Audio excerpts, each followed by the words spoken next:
এই জন্য মনে করলাম আজ বা কাল আমি মৃত্যুবরণ করতে পারি। এই জন্য আমি মার মনের মধ্যে আশা, মরার আগে আমি একটু তোর চেহারাটা দেখে মরতে চাই।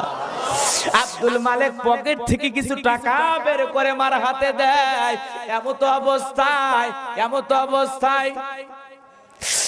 অবস্থায় যখন ওই ছেলেটার হঠাৎ করে বউ চলে আসে, এসে ডেকে বলে, স্বামী আমার এই মহিলাটাকে। তখন ওই ছেলেটা মার পরিচয় গোপন কইরা ডেকে বলে, এটা আমার গ্রামের বাড়ির কাজের মহিলা। এই কথা বলার পর দুঃখিনী মা, সন্তান যখন মার পরিচয় গোপন রেখে মারের চাকরানি বানায় দিল,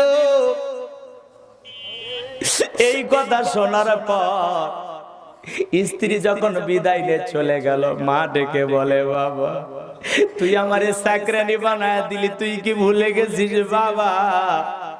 আমি মা তোরে 10 মাস 10 দিন গর্ভে ঠাই দিয়েছিলাম রে বাবা, তুই কি ভুলে গেছিস বাবা?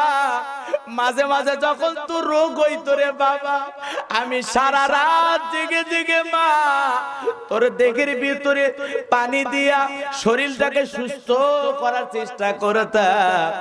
শুধু তাই নয় রে বাবা, বেশ কয়েকদিন যখন পার হয়, তোর যখন অসুখ ভালো হয় না, আমি মা তাহাজ্জুদের নামাজের বিছানায় পইরা আল্লাহর কাছে হাত তুলে কেঁদে কেঁদে বলেছি, আল্লাহ তুমি আমার হায়াত নিয়া নাও, আমার ছেলেটাকে তুমি বাঁচায়া রাখো।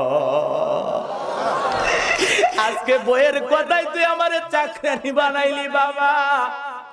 তোর মতো সন্তানকে আমি পালতে গিয়ে, লালন পালন করতে গিয়ে, যখন ছোটবেলায় তোর বাবা মারা গেছে, ইচ্ছা করলে আমার যৌবনের চাহিদা মেটানোর জন্য আমি অন্য স্বামী গ্রহণ করতে পারতাম, কিন্তু তোর সোনা মাখা মুখের দিকে তাকায়া আমি মানুষের বাড়িতে কাজ কইরা নিজে খাইয়া না খাইয়া তোরে বড় করেছি বাবা। নিজের পরনে সেরা শাড়ি পরেছিলাম, কিন্তু তোরে ভালো পোশাক পরাইছি। নিজে একবেলা না খাইয়া তোরে খাওয়াইছি রে বাবা। আজকে তুই বইয়ের সামনে যেই মারের চাকরানি বানায় দিলি, একটা বার কি আমি মার কথা তোর মনে পড়লো না?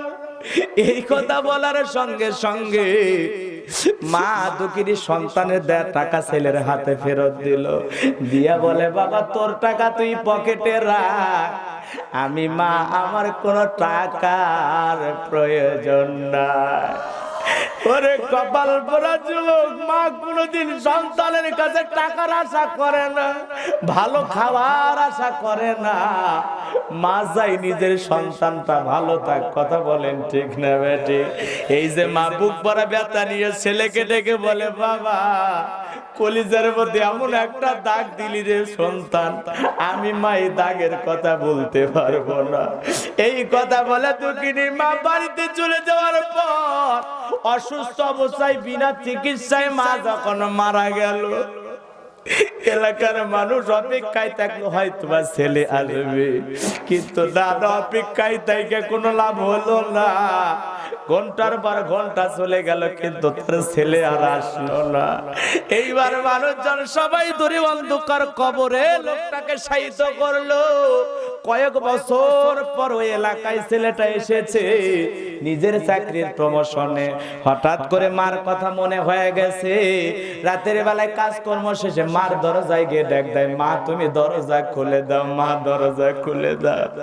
সন্তান মা মা বলে ডাকে, কিন্তু মা নামের পাখি আর জবাব দেয় না। এইবার পাশের বাড়ির চাচির ঘুম ভেঙে গেছে, ডেকে বলে, কে বা তুমি? মা মা বলে ডাকো।